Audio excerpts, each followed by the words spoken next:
Hare Krishna Mataji, Dhanavad Pranam, all glories to Srila Prabhupada. Let's start with our prayers. Namah Vishnu Padaya, Krishna Presthaya Bhutale, Srimate Romapada Swamin, Iti Namine. Namah Vishnu Padaya, Krishna Presthaya Bhutale, Srimate Bhakti Vedanta Swamin, Iti Namine. नमस्ते सरस्वती देवी गौरवाणी प्रचारिणे निर्विशेष शून्यवादी पाश्चात्य देश तारिणे जय श्री कृष्ण चैतन्य प्रभु नित्यानंद श्री अद्वैत गदाधर श्रीवासादि गौर भक्तवृंद हरे Krishna Krishna Krishna Hare Hare Hare Ram Ram Ram Hare Hare. We are doing with second canto. The second canto's name is Cosmic Manifestation. In that we are doing the chapter 5, which speaks about cause of all causes. This starts with Narad Muni asking Brahma about, first he will offer his obeisances and then he asks, let me know about this transcendental knowledge which specifically directs one individual soul towards the super soul. He addresses very nicely, my dear father, you are so and so, you are so and so, you are so and so. Please describe me factually the symptoms of this manifested world. What is the background behind it? How is it created? How it is conserved? And who's under control this all goes on? First he asks, like, you are told to be the Brahma, you are told to be the creator. Are you the only one who have created this? What is the impetus for you to create this? How everything is held nicely. The analogy is given like everything within the universe is within the grip like a walnut. You remember inside the walnut how walnut is been fixed like that. So my dear father, what is the source of your knowledge to create this whole thing? Where are you getting the protection from? What is your real position? Are you the creator? Do you alone created everything? Nice. Another analogy given by here is, as the spider very easily creates the network of cobweb and manifests its power to creation without being defeated by others, so also you are like that, employed by some source. He doesn't name it as Krishna. He wants Brahma to tell that it's Krishna. So my dear father, you know everything and you are the controller of everything. Therefore, may all that I have inquired from you be kindly instructed upon me so that I can understand it as a student. This teacher-student relationship is very important. The teacher might be at elevated level, but if the student is not in a situation to take the process properly of Tadvidhi Pranipatena, of surrendering to the teacher and then listening, then there won't be much use of the knowledge which the teacher is trying to deliver. So Brahma is here saying, Narad Muni is saying that, accept me as your student. Every place in Bhagavatam, it is clearly mentioned that this is descending mercy only comes through the teachers. Or anybody who is not teacher also, you have to accept them as a teacher when you are getting the knowledge. Lord Brahma says, my dear boy or my dear son Narada, being very, very merciful to all, not only you, not only them, but including me, you have asked this question. Because by you asking the question, I look into my bag that what is the source of me, and I'll be more grateful, and I will not be puffed up by feeling that I am the only creator or I am doing everything. So you are doing this for the welfare of not only everybody but for the welfare of me also. Your question is for everybody's well-being. We discussed in the Bhagavatam starting first canto chapters that an elevated person always asks the questions which are useful for everybody, not only just to himself, for everybody. So Narad Muni is like kind of that. Whatever you have spoken about me is not false, because unless and until one is aware of the supreme personality of the Godhead Sri Krishna, who is the ultimate truth, he is beyond me. If you don't get connected with this supreme source Sri Krishna, then you are 100% assured of being illusioned or bewildered by powerful activities which you do. Or if somebody doesn't know about Krishna, then they will all get bewildered and illusioned that I am the creator, all the powers are coming from me. That means that's not complete knowledge, they have incomplete knowledge. We can very well relate it to the first topics we talked, right, in the starting. atra sarga visargasya sthanam poshanam utaya. 10 topics what we have discussed. In that we have discussed about creation and we have discussed about sub creation. That sub creation part is done by Brahma. I create Lord's creation, he says. I create Lord's creation. And how does he do that? When with the mercy of the Lord, with the effulgence of the Lord, with the knowledge given by the Lord. As the sun manifests the light and heat, as the moon gives us the cooling effect, the planets and the other stars, everybody, they show their brightness. It is all because of the mercy of Krishna. And he starts meditating upon Krishna's lotus feet, and he says, I offer my obeisances to that Supreme Lord Vasudeva Krishna, whose energy is unlimited, whose mercy is costless, who is making me feel that I am doing something, that it is him who is doing everything. The illusory energy of the Lord cannot be take precedence over being ashamed of my position, but those who are bewildered by this talk whatever they want, but knowing that whatever I am doing is being sanctioned by the Supreme Lord, that's the real knowledge. I and mine are the things what are not only for the conditioned souls, but for a soul like me also, who is not completely surrendered to Krishna. Brahma's humility, Brahma is saying this to his son Narada Muni, and goes on 5 elementary things for the creation, the Panchabhutas, the gross body, the subtle body, different types of meditation and mysticism, how to realize Narayana, how to realize as Brahman or the light. And inspired by him only, I discover what is already created by Narayana. It's inspiration coming from Narayana, source is coming from Narayana. Under his vision, everything is done by me. And how do I realize that Narayana is in the form of Paramatma? Narada Muni's first question starts with how do we relate to the soul and the super soul. So here Brahma is explaining about that. The Supreme Lord's form is pure. He has a spiritual form. He is a transcendental form to all the material creation and the material world. He is in creation, he is in maintenance, he is in annihilation. He accepts through his eternal energy. He is not into it. He is not influenced by it, the 3 modes of material nature. 3 modes of material nature in turn comes from him. But he accepts those 3 modes of material nature because he is in this process of creation, maintenance and annihilation. He is not influenced. He is not affected. He doesn't belong to those 3 modes. Those 3 modes belong to him actually. Being further manifested as matter, as knowledge and the activities. Right? Knowledge comes from what we are inclined to out of the 3 modes of material nature. What are our activities inclined to, depending on inclination of us to 3 modes of material nature. Unless we go beyond these 3 modes of material nature, we are not told to be transcendental, like Krishna. We are part and parcel Krishna. Quantitatively we are very less, but qualitatively we have to come to that stage of Krishna, then only we can go back to Krishna.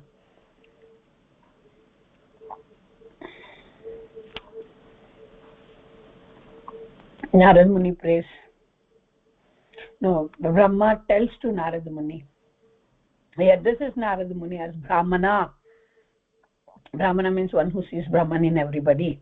The superseer, the transcendental Lord, is beyond the perception of material senses of living entity. With this material senses, if you want to understand Krishna totally, it's impossible. Then how can we understand Mataji? It's with his mercy. When you have a conscious desire to understand him, conscious desire to go back to him, then automatically with his unconditional mercy, he is going to impart that knowledge through the spiritual master or through the Siksha Gurus to you, and with that knowledge, fire of that knowledge, you are going to burn the ignorance and you are going to come to the position of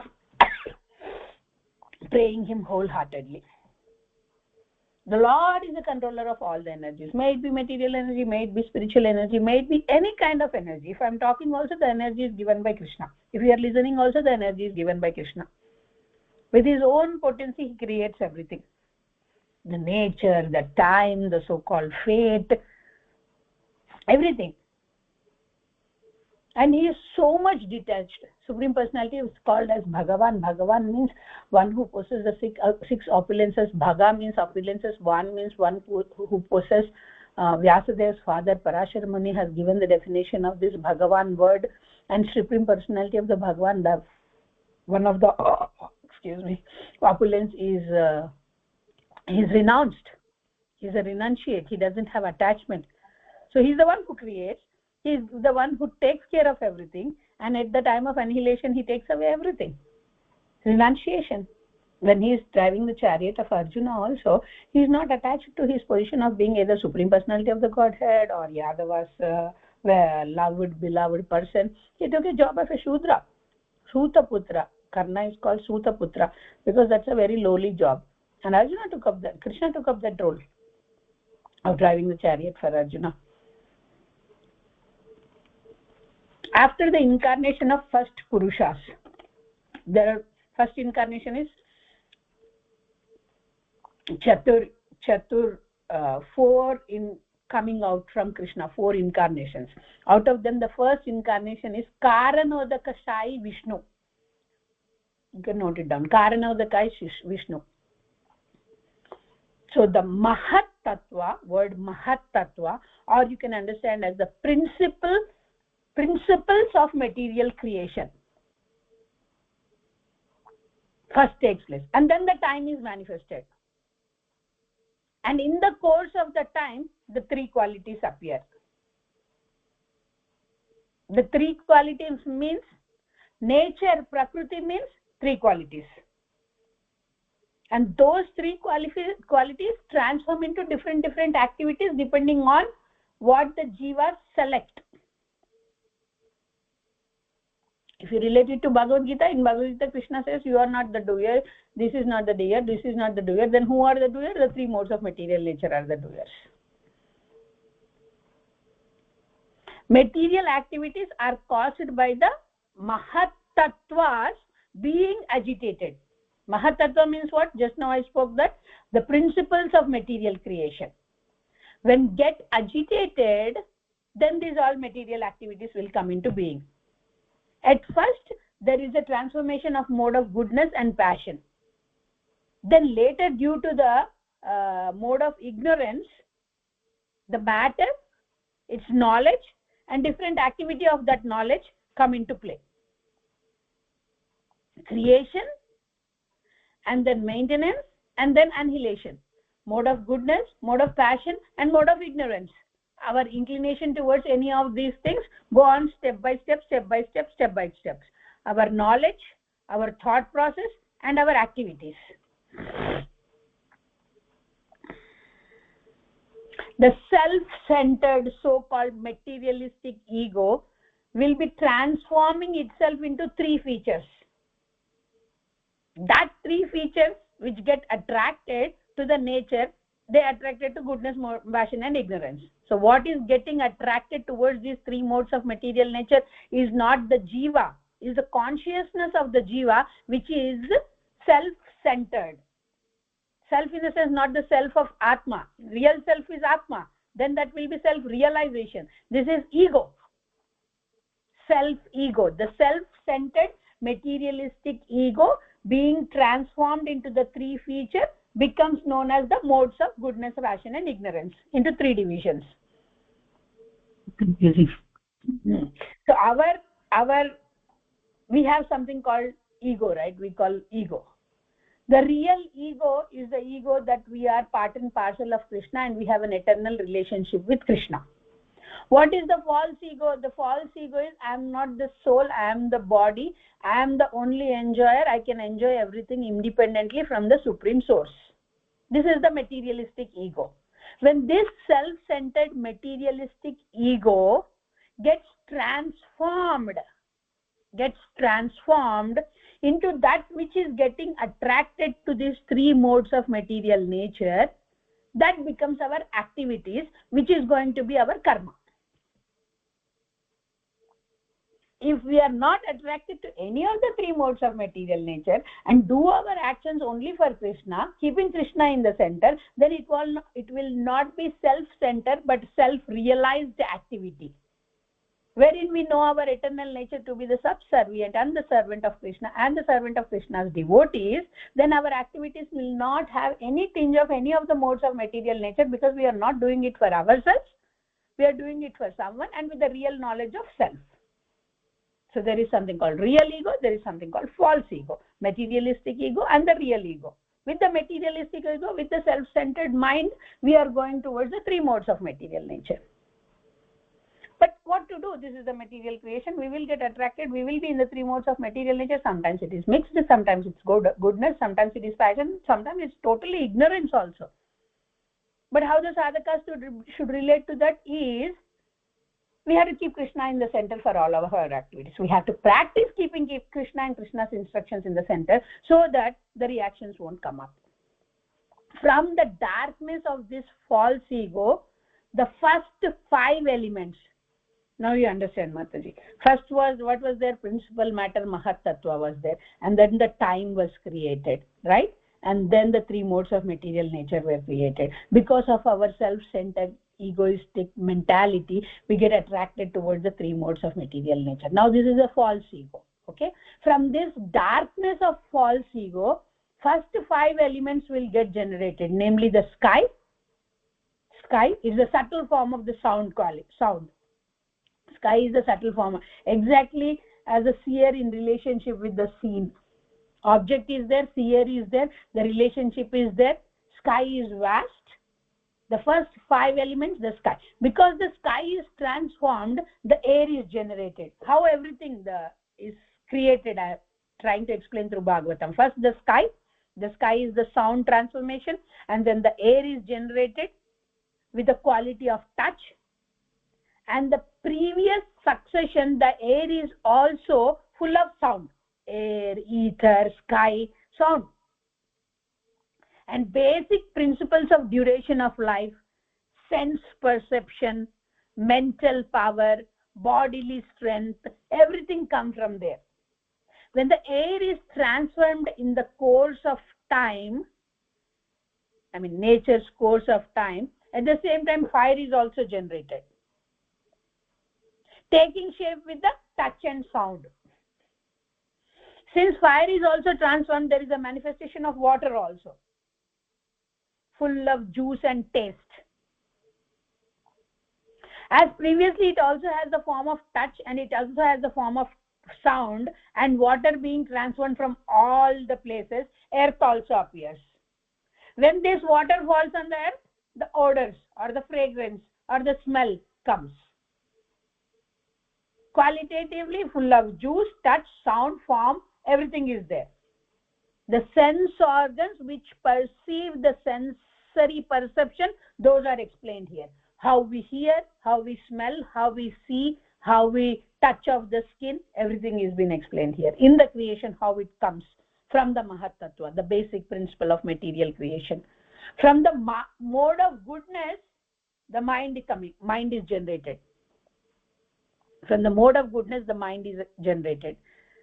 As the 10 demigods control the bodily movements, there are demigods who are controlling the bodily movements. Such demigods are known as the controller of the directions, the controller of the air, the sun god, the creator, Daksha, the Ashwini Kumaras for the health, the herbs, the medicines, the fire god for the fire, Indra, the king of the heaven. There are Adityas, including Brahma, Prajapatis, everybody come into existence. That's the mode of goodness. By further transformation of mode of passion, the sense organs like the ear, skin, nose, eyes, tongue, mouth, hand, genitals, legs, and the outlet for the evacuation and the intelligence are all generated. Sensory perception, jnana indriyas, there are karmendriyas, there are gyanendriyas. So here jnanendriyas and karmendriyas both are there. Skin, nose, eyes, tongue, mouth, and then hand, legs, karmendriyas, and the genitals which are needed for everything. Narad Muni knows everything. Narad Muni again is becoming here an instrument in the hands of Krishna for us to let us know how the creation happened.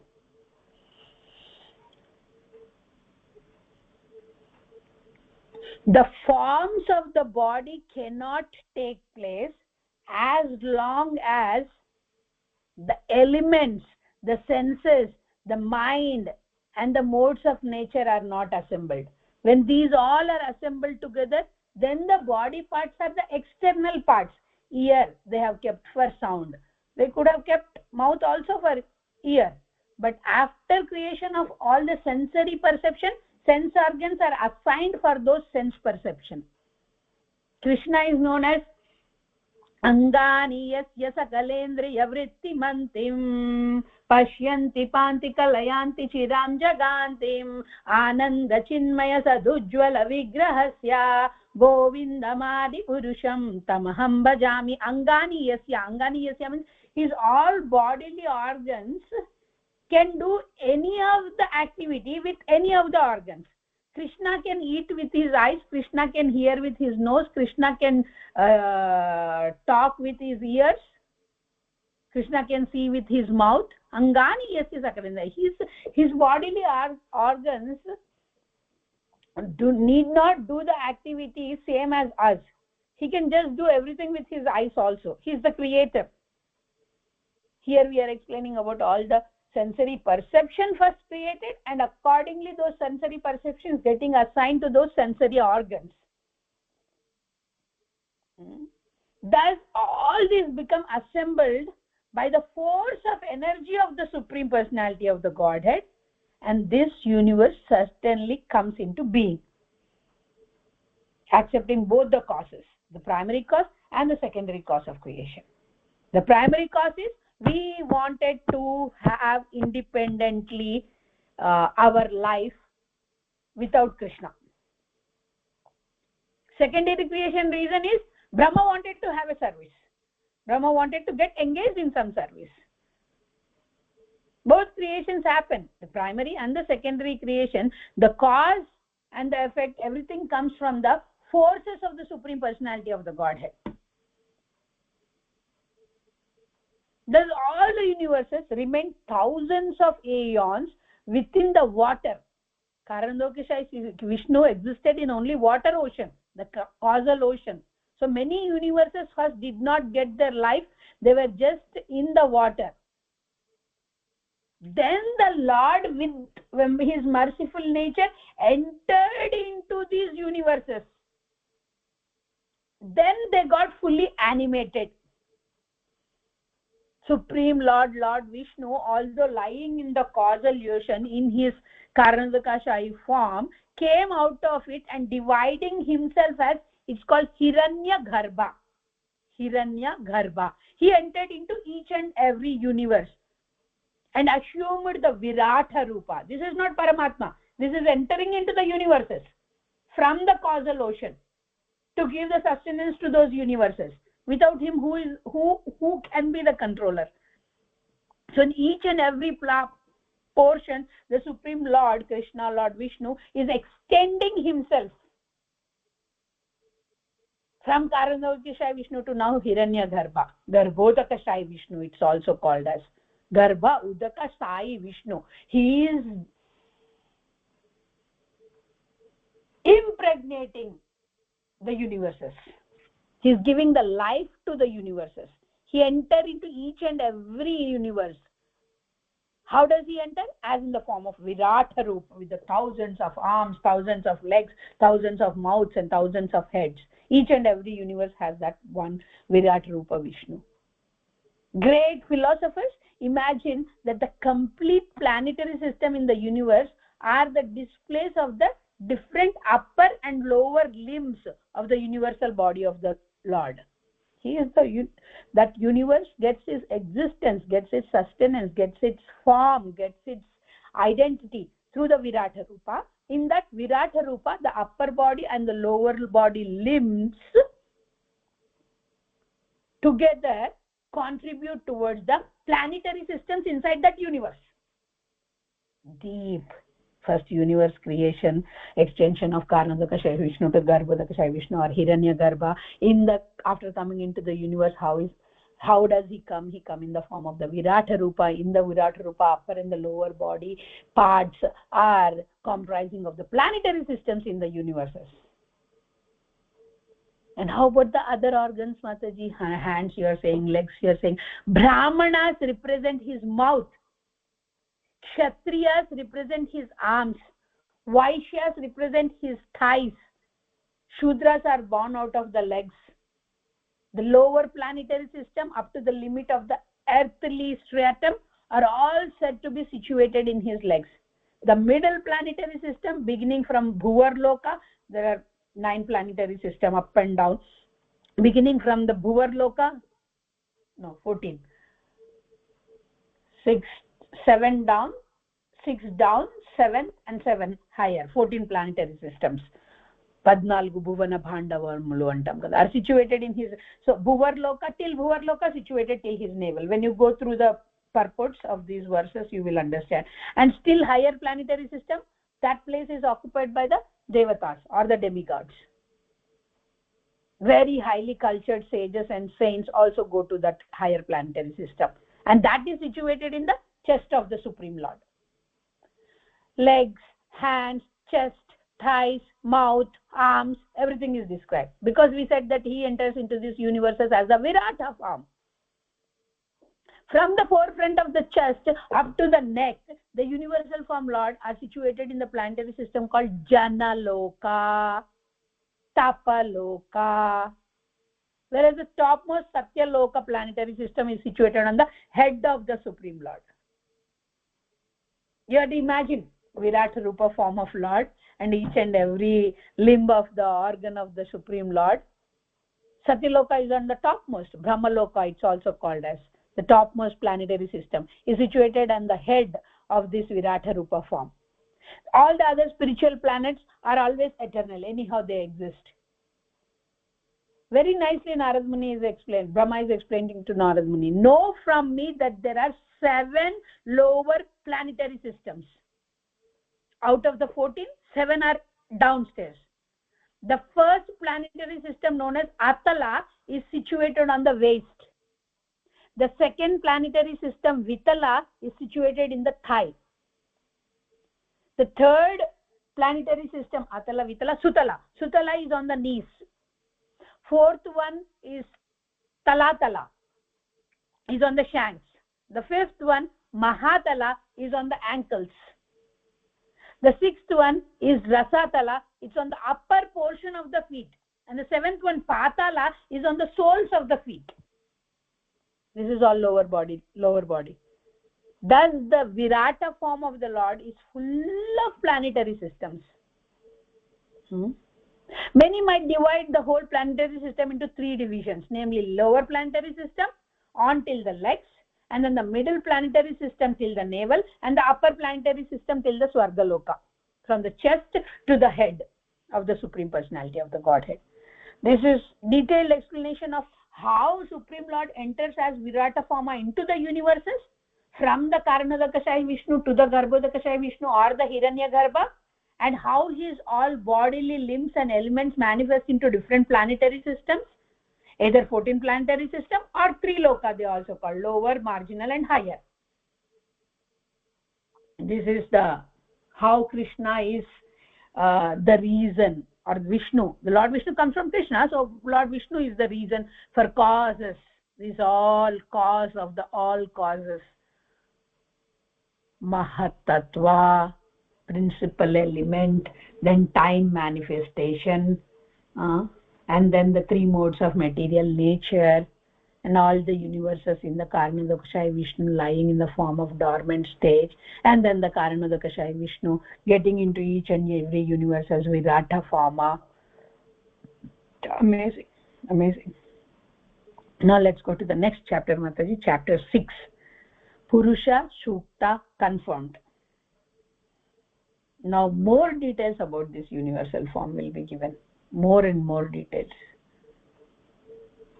We are not yet till super soul, we are not yet till Paramatma. We are still in the creation part, wherein Krishna is taking his own time and we are taking our time to understand this. And afterwards everything also is very confusing. I have finished my Bhakti Vaibhav creation thing almost 4 years back, detailed study. Each and every section we made like 5 pages study. But yeah, Krishna's energy is vast. Simple way of understanding is, oh Krishna, you are the supreme, I am very minute. That's it. If I am not able to understand, it's not a wonder, because you are so big, I am so small. Understanding the big with the small material mind is not possible. Let's go to the chapter 6. Did you note it down, Mataji? Purusha Shukta confirmed. So Lord Brahma is saying that the mouth of the Virata Purusha, which enters into this planetary systems or the universes, the universal form of the Lord, is the generating center for the voice. And the controlling deity of this particular system is fire god. His skin and the 6 other layers are the generating system for the Vedic hymns. If you make a chart, you will have this understanding. Okay, legs are this, sound is this, ether is this, sky is this, Vedic hymns are this. His tongue is the productive center for different foodstuffs and delicacies offered to the demigods, because we studied in Bhagavad Gita how this cycle happens. Rains come because of the brahmanas offering to the demigods. Rains will come to the ground, and then the grains are coming. Through the grains the semen is regenerated, and through the semen the souls enter into the body, and all these things.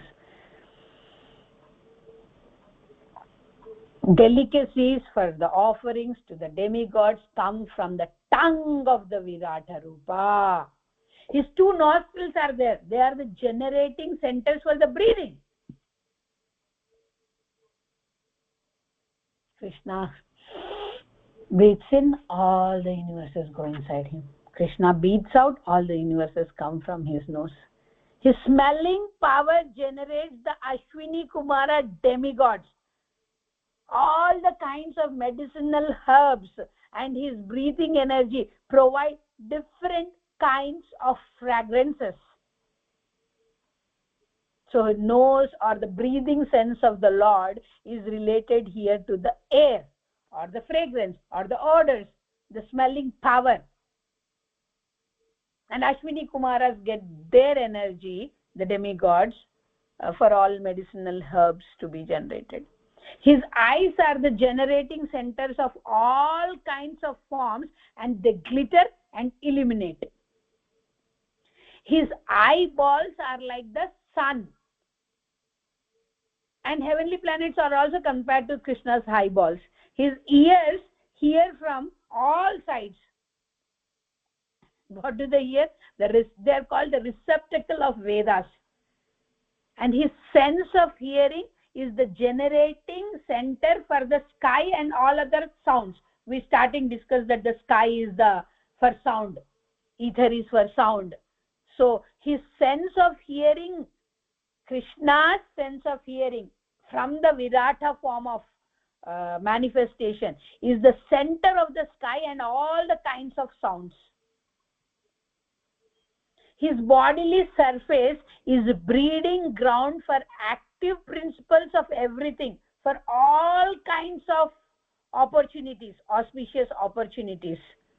Means his body, where he is lying or standing. His skin is like moving air, is the generating center for the touch. Same thing as us, but his things are different. His things can take any position, and because Krishna has because Lord Vishnu's these organs are becoming the senses for the principal outcome of our things, so it is compared. His skin is like the moving air, is the generating center for all kinds of senses of touch. The hair on his body are the cause of all vegetation. particularly of those trees which are required as ingredients for the sacrifice. Darbha grass, kusha grass, or some wood that is yajna. We have specific kind of woods we use, right? We get it in the shops, not every time, not sandal, but yajna wood we call. The hairs on his head and the face are the reservoir of clouds. First hairs was told to be the vegetation, hairs on the body, and the hair on the head and the face is told to be the reservoir for the clouds, and his nails are the breeding ground for electricity. How the electricity comes? Electricity basically is felt in the form of heat, felt in the form of light, and that's generated when two rocks slide to each other also. So that power of heat and electricity is there in the immovable entities also, like rocks and iron and all these things. The Lord's arms are the protective fields for the great demigods and other leaders and the living entities who protect in general whole mass. So the demigods are getting their powers from the Lord's Virata Rupa's arms. Thus the forward steps of the Lord are the shelter for the upper, lower and heavenly planets. The lotus feet of the Lord serve the protection to all kinds of fears. That's the reason they are called as Abhaya, protection, Abhaya. Pada Padmamulu, Abhaya, lotus feet gives the shelter. So whenever we take the darshan, first we start from the lotus feet of the Lord. That's where the mercy flows from. From the Lord's genitals originate water, semen, generatives, rains, and all the procreators. Whatever is needed for the creation, rain is needed for the creation. Without rain there won't be any grains. Without grains there won't be any semen. Without semen there is no progenies, no procreators. His genitals are the cause for the pleasure that counteracts the distress of begetting. It's not easy understanding Krishna, the Supreme Personality of the Godhead, has all the features that we have. It's not he is having all the features we have. We are the one who are having all the features what he has. We are made in the image of God. God is not made in the image of us. If we try to understand the reverse way, we'll end up in lot of offenses. Oh, so Krishna has genitals, so he will also enjoy the sex life, so he will also do the same things as what we do here. We try to put him under the big box of chorudu, jarudu and all these things. No. Krishna has manifested in this way for us. The evacuating outlet is also explained in Bhagavatam. We say it is gross, but it is needed. The evacuating outlet of the universal form of the Lord is the abode of the controlling deity of death. It's called Mitra. And the evacuating hole and the rectum of the Lord is the place of envy, misfortune, death, hell. The back of the Lord in the place of all kinds of frustration and ignorance, immortality. From his veins flow the great rivers. The veins, we have arteries and veins, great rivers, and his bones are stacked in such a way that they give the power, or they are the center for the mountains. Mountains are said to be hard. Mountains, externally we see the snow and we think that it is but away, it is nice, but mountains are known for their strength. They are very hard. The bones stacked together in the Virata form of the Lord, or the universal form of the Lord, form the basis for the mountains. And we can subdivision it to many, Mataji. It's just the topmost of everything where it is getting base and center from is been explained here. Then we can subdivision it to our external. Okay, then if it is mountain, then how about the rocks? Obviously rocks are the part of the mountains, or it is made of the same material in a small, so it is subdivisioned, made into many other subdivisions. There is impersonal feature of the Lord. Impersonal feature of the Lord means energy of the Lord, light of the Lord, aura of the Lord, effulgence of the Lord. It's not personal form. It is not even half personal form or partial manifestation also. It's not Paramatma, it's not Bhagavan, it's the Brahman, or the light, or the energy, or the effulgence. That's the impersonal feature of the Lord, and that is the abode of oceans. His belly, or the tummy, is the resting place of the materially annihilated living entities. Everybody going to the belly through the mouth. His heart is the abode of the subtle material bodies of the living elements. Mind, intelligence, and false ego. That's the place of the heart region. Thus it knows by intelligent class of men, from where intelligence, basically mind, intelligence, ego, the real ego, they get their shelter from the heart region of the Virata form of the Lord. The consciousness of the great personality. Krishna also has consciousness, Mataji. Krishna in his Virata Rupa has the consciousness. The consciousness of the great personality is the abode of the religious principles. We have religious principles, dharma, artha, kama, moksha. Accordingly we have to work. Those religious principles get the shelter, or they are centered around the consciousness of the Supreme Personality of the Godhead. Mine, yours, those, all these things come from the Kumaras, 4 Kumaras. 4 bachelor Kumaras: Sanaka, Sanatana, Sanat Kumara, and Sanandana. And their consciousness is also an abode of transcendental knowledge. It's not an ordinary knowledge. Brahma explains that beginning from me down to you, and Bhava Sagar. Bhava means, it's mentioned here about Lord Shiva, including Lord Shiva, and all the great sages who were born before you also, the demigods, the demons, the nagas, the human beings, the birds, the beasts, as well as the reptiles, etc. All phenomena, all these phenomenal manifestations of the universes. What you see, the phenomenal manifestations means of the universe: planetary systems, stars, asteroids, luminaries, lighting things, thunders, means different manifestations in the planetary systems, including the Gandharvas, Apsaras, Yakshas, Rakshas, Bhutaganas. Lot of names are mentioned: Uragas, Pashus, Pitas, Siddhas, Vidyadharas, Charanas, and all other different varieties of the living entities, including the birds, beasts, trees, everything that to be, are all covered by the universal form of the Lord at all times, namely past, present, and future. Although he is transcendental to all of them, he is eternally existing in a form not exceeding 9 inches. Wow, 9 inches is mentioned. Paramatma is fist size, it is said. Here Virat Rupa is said only 9 inches, and that 9 inches Virat Rupa form is including all these things.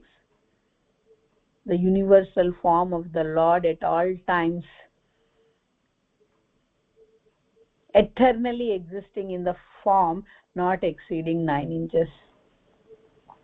The sun illuminates both internally and externally by giving its radiation. Similarly, the Supreme Lord, by expanding himself into this universal form, maintains everything in the creation, both internally and externally. Krishna, in the form of the universal form, maintains everything in the creation, internally and externally. The Supreme Personality of the Godhead is the controller of mortality, immortality, and fearlessness.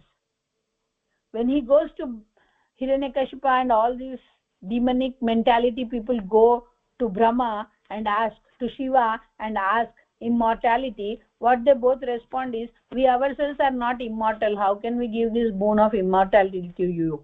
So who can give the boon of immortality is Krishna. The Supreme Personality of the Godhead is the controller of the immortality and fearlessness. Abhaya Hastam, Abhaya Padam, Abhayam, the ultimate shelter is only Krishna. And that Krishna is transcendental to which are imminent here. The death is imminent. Anyhow it will come, but Krishna is not is transcendental to that death.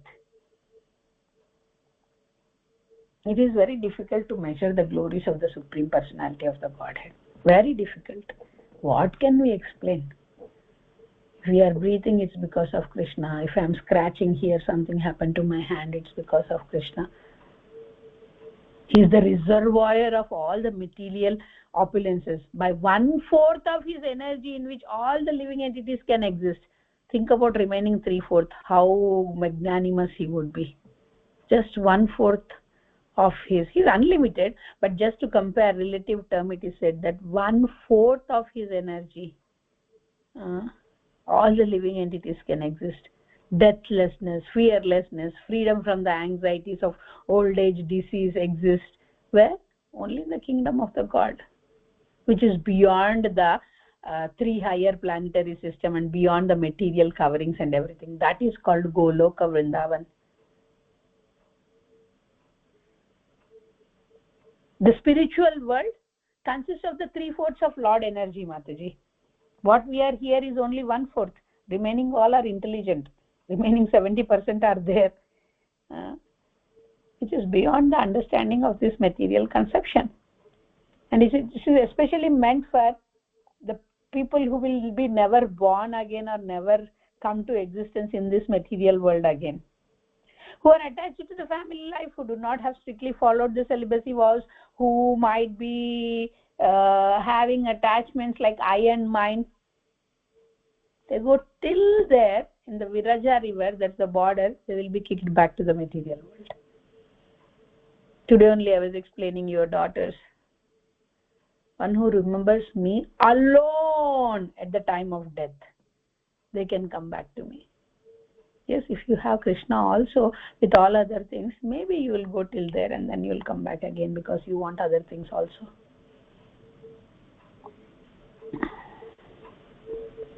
His energies manifest everything. He is the ultimate master of both nescience and also the master of the factual knowledge in all situations. It is our free will choice whether we will choose the nescience or the factual knowledge. Because there is no other source for anything. Sarva karana karanam. He is the cause of all causes. If we say that nescience doesn't come from Krishna, there should be another source for that. There is no other source for that. There may be the managers for those things, but those managers also get the whole, any power, sanctioning power is given by Krishna only. From the personality of the Godhead, this universal globes, universal form, with all the material elements, qualities, senses, sense organs, sense perception, everything is generated from there only. But he is aloof of such material manifestations. He is like a ladle which is mixing the soup, but the ladle doesn't taste anything. From the sun comes the heat and light. Does the sun experience heat and light? No. If the sun experiences heat and light, the sun would go. It is just the manifestation power. It is like a powerhouse. The transformers we call, right, from where the energy, electrical energy is generated. In India we used to call them as transformers. Transformers vegare edo problem aindi. Transformers, it has so much of energy inside the transformer. If the transformer starts feeling all those energy, light and heat, it will blast. It is just the instrument to pass the light. It won't experience anything. Krishna is the supreme creator of everything, but he won't be trying to enjoy anything or trying to reject anything. He is just creating and passing it on to us because of our ignorance. Brahma says, when I was born from the abominable lotus flower of the Lord, abdominal lotus flower of the Lord, from the abdomen region of Lord Vishnu, a lotus flower stems, and inside that lotus flower Brahma comes. Vishnu is Lord, Mahavishnu is sleeping. The great person. I had no ingredients for sacrificial performances except my bodily limbs. For performing sacrificial ceremonies, one requires lot of sacrificial ingredients. Flowers kavali, leaves kavali, straw kavali, sacrificial altar kavali, ghee kavali, proper auspicious time kavali, and lot of utensils needed, lot of grains needed, honey needed, gold needed, dust needed, water needed, Vedas needed. All the four sides of the yajna should be performed with the Vedas. Knowledge should be recited by the priests or the brahmanas around the yajna. Lot of things were needed. Other necessities also are there, which should invoke different names of the demigods by special mantras. ఊరికేనే కాదు యజ్ఞ అంటే. మా initiation అప్పుడు యజ్ఞ చేస్తే 4 పక్కల నలుగురు కూర్చొని డివోటీస్, ఒక పక్క భగవద్గీత, ఒక పక్క Bhagavatam, Chaitanya Charitamrita, nectar of instructions అలాంటి అన్ని చదువుకుంటూ కూర్చున్నారు.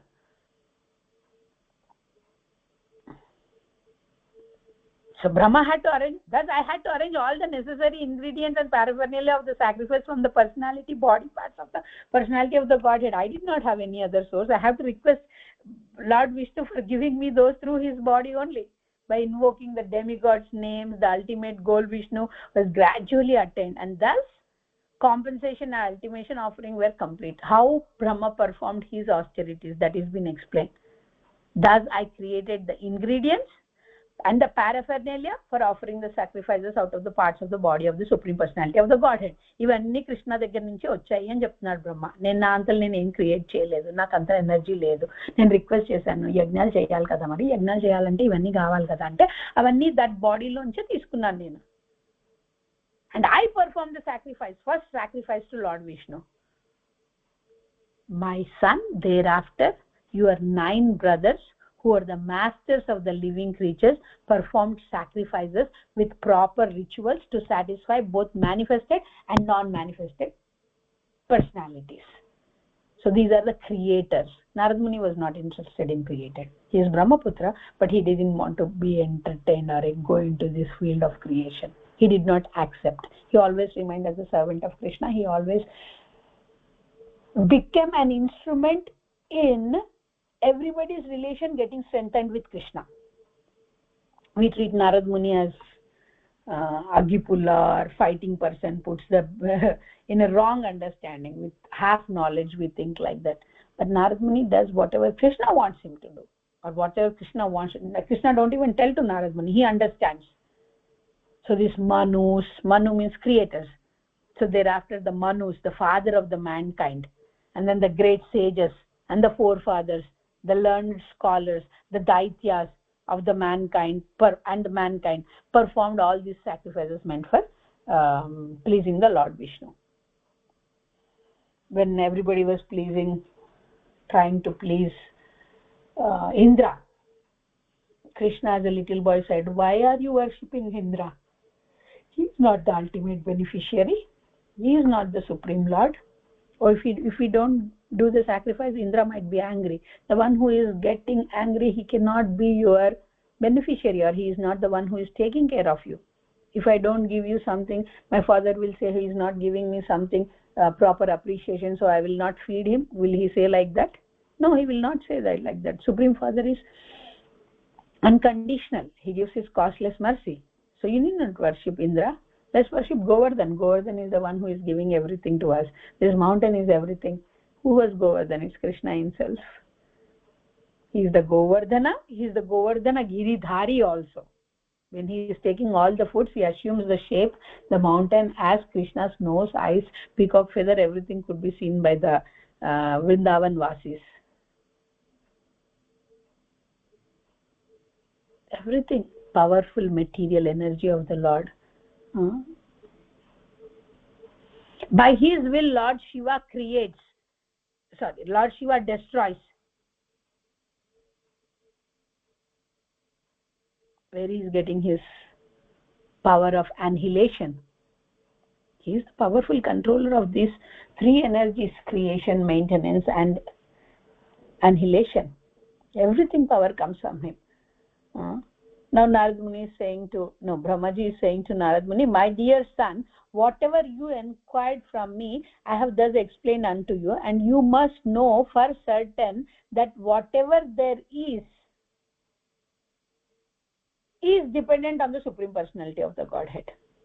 Whatever you see that exists, whatever you see that is there, this window is there, that mailbox is there, that car is there, that sky is there, these trees are there, I am here, everything is there, is dependent on the Supreme Personality of the Godhead. Because I have caught hold of the lotus feet of the Supreme Personality of the Godhead Hari with great affection, with great zeal. Whatever I say has never proved to have been false. It's only because of his mercy that whatever I said or whatever I created was never wrong. Brahma was really confused. How should I create something which is not real and has to be look like real?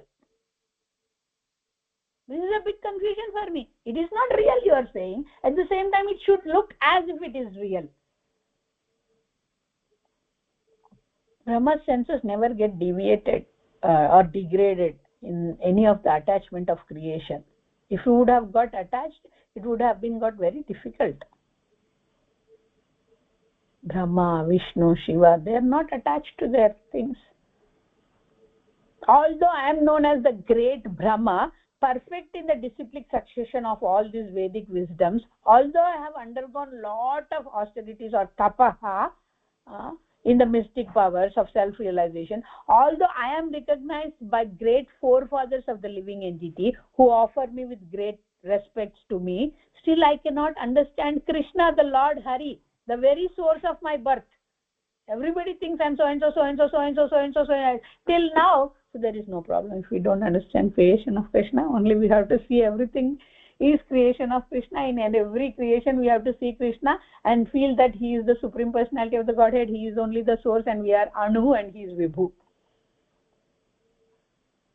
So therefore it is best for me to surrender unto his lotus feet. So Brahmaji is saying this, that it is best for me to surrender unto his feet, which alone can deliver me from all kinds of miseries, which alone can deliver you all from the miseries of this Janma, Mrityu and everything. So Brahma has a Mrityu. Brahma doesn't have a Mrityu, but Brahma will change his position with Krishna's arrangement someday. Such surrender in all auspicious movements or inauspicious movements allow us to perceive the happiness of the connection with the Supreme Lord. Even the sky cannot estimate the limits of its own expansion because it is created by Krishna. The sky would say, oh, I am the sky, I am vast, let me know how much vast I am. It cannot understand. So what others can do when the Lord himself is unable to, it's unlimited. It's unlimited, so we cannot. Neither Lord Shiva nor you or I could ascertain the limits of spiritual happiness, how other demigods can know it. This is a caution here. We submit ourselves to a lot of demigods. Demigods also cannot understand Krishna. It's an illusory external energy of the Supreme Lord. So he says, instead, we both have to offer our respectful obeisances unto the Supreme Personality of the Godhead, whose incarnations and activities are chanted by us for glorification, though he can hardly be fully known to any one of us. So ultimately it is the shelter. By knowing, by believing, by having the faith, we have to surrender to Krishna.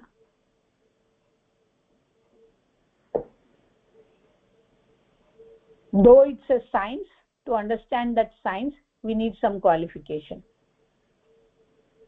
And is that science needed to go back to Godhead? No, not at all. Simple understanding is also enough. Krishna likes the sincerity and simplicity. The Supreme Personality of the Godhead, Lord Krishna, expands his plenary portion as Mahavishnu, the first incarnation, creates this manifested cosmos. So he is unborn. The creation anyhow takes place by him, in him. And all these material substances and all these manifestations are himself.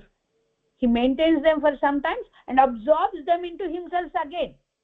Renunciation. He is not attached. The personality of the Godhead is very pure, being free from all kinds of contamination of this material tinges. He is absolute. Today we were dealing with the absolute knowledge in the Bhagavad Gita, absolute knowledge, and how to attain that absolute knowledge, attaining the Supreme Lord. He is the absolute truth and the embodiment of knowledge, bliss, Sat, Chit, Ananda, eternality and everything. Brahma is saying, O Narada, The great thinkers can know him when completely freed from all kinds of material hankerings and when sheltered under the undistributed conditions of the senses. Tuchha, whatever the sensory pleasures you get in this material world, when you feel that they are very, very, very insignificant, abominable, tuchha, then only we can go to the higher understandings. Otherwise, by untenable arguments, by mental speculation, concoction, the Lord's mercy disappears from our sight. Following. So the Karanodakashaya Vishnu is the first incarnation of the Supreme Lord. And he is the master of this time, space, cause, effects, mind, elements, material ego, mode of nature, senses, universal form of the Lord, Garbhodakashaya Vishnu, everything.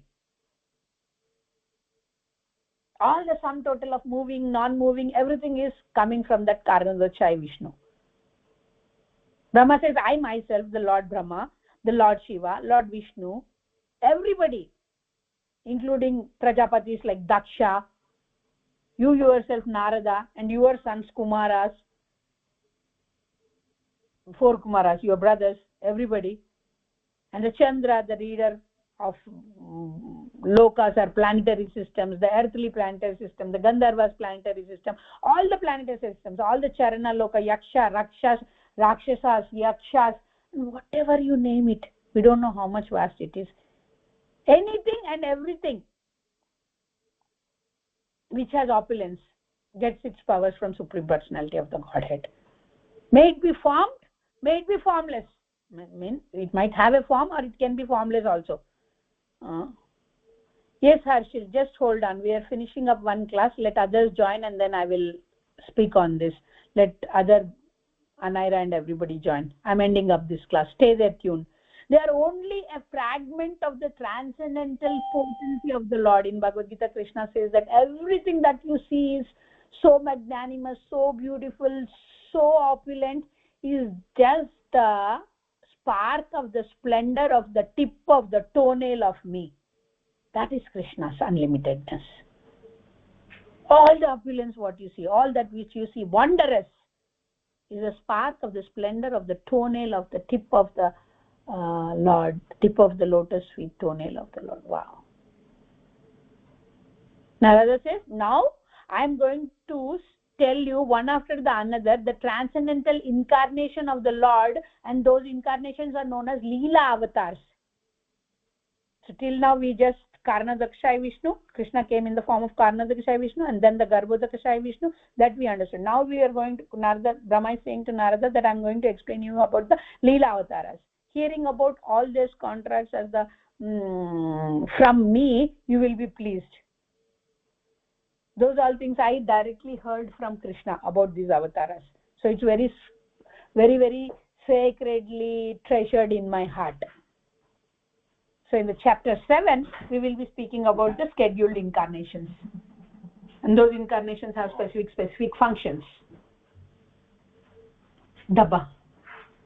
Undi, nu padeshuntav lekpa chood. Okay, Mataji, I will end the recording here. Hare Krishna. Let's do our prayers. Namo Vishnupadaya Krishna Preshthaya Bhutale Srimate Prabhupada Swaminiti Namne. Namo Vishnupadaya Krishna Preshthaya Bhutale Srimate Bhakti Vedanta Swaminiti Namne.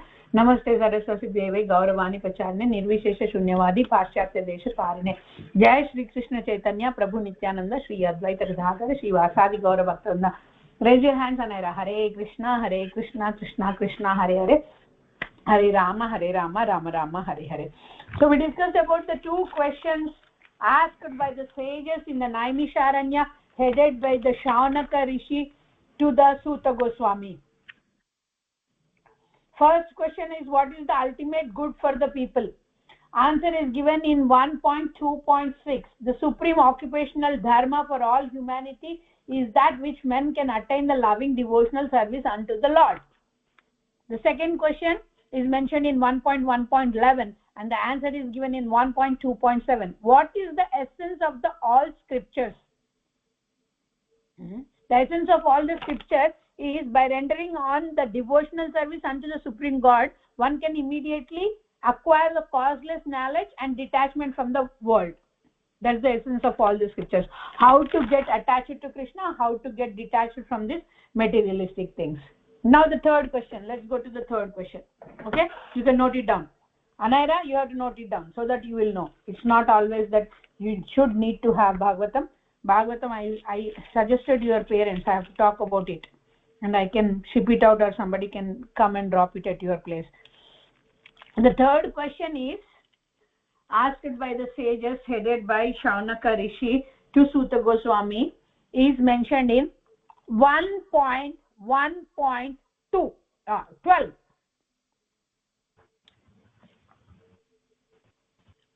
What is the question? Note it down. Why and how Krishna appeared on this planet as the son of Vasudeva and Devaki? Krishna is called Vasudeva, son of Vasudeva, Vasudeva Krishna, the biological parents of Krishna. So the rishis are asking why and how Krishna appeared here on the earthly planetary system in the Dwapar Yuga. The answer is given to this in the first canto. You can note it down, 1.2.34. That's how you will do more research on that. That's how you will write the summary of our study. 1.2.34. You all know Bhagavad Gita. You are all graduated in Bhagavad Gita. Krishna gives 3 reasons in Bhagavad Gita for why he comes to this material world. The first and the third activities are actually secondary. The real reason Krishna comes to this material world in different forms is to give the association to his devotees and thus bring them back to Godhead. Yes, there are reasons: annihilation of the miscreants, protection of the devotees, re-establishing the dharma. But the reason is also to get his devotees, the real reason is to get his devotees back to Godhead. Krishna is extraordinarily intelligent. One of the 6 opulences he has is the knowledge. And therefore he can fulfill many purposes simultaneously through his actions and pastimes. Did Dharvik join? I saw somebody. Hare Krishna, Dharvik. Okay, I'll give recap. I'll stop the recording. Unnecessarily I have to record and upload and all. Hare Krishna, Dharvik, you are with us? Dharvik, can you hear me and see me?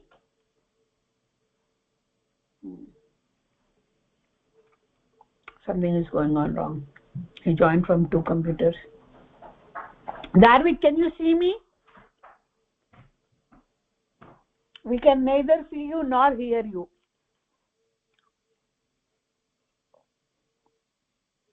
Okay, let the recording go on. Let him try on and off, by going out, by going in, whatever. Let the recording be on.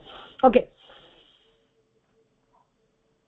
Krishna is extraordinarily intelligent.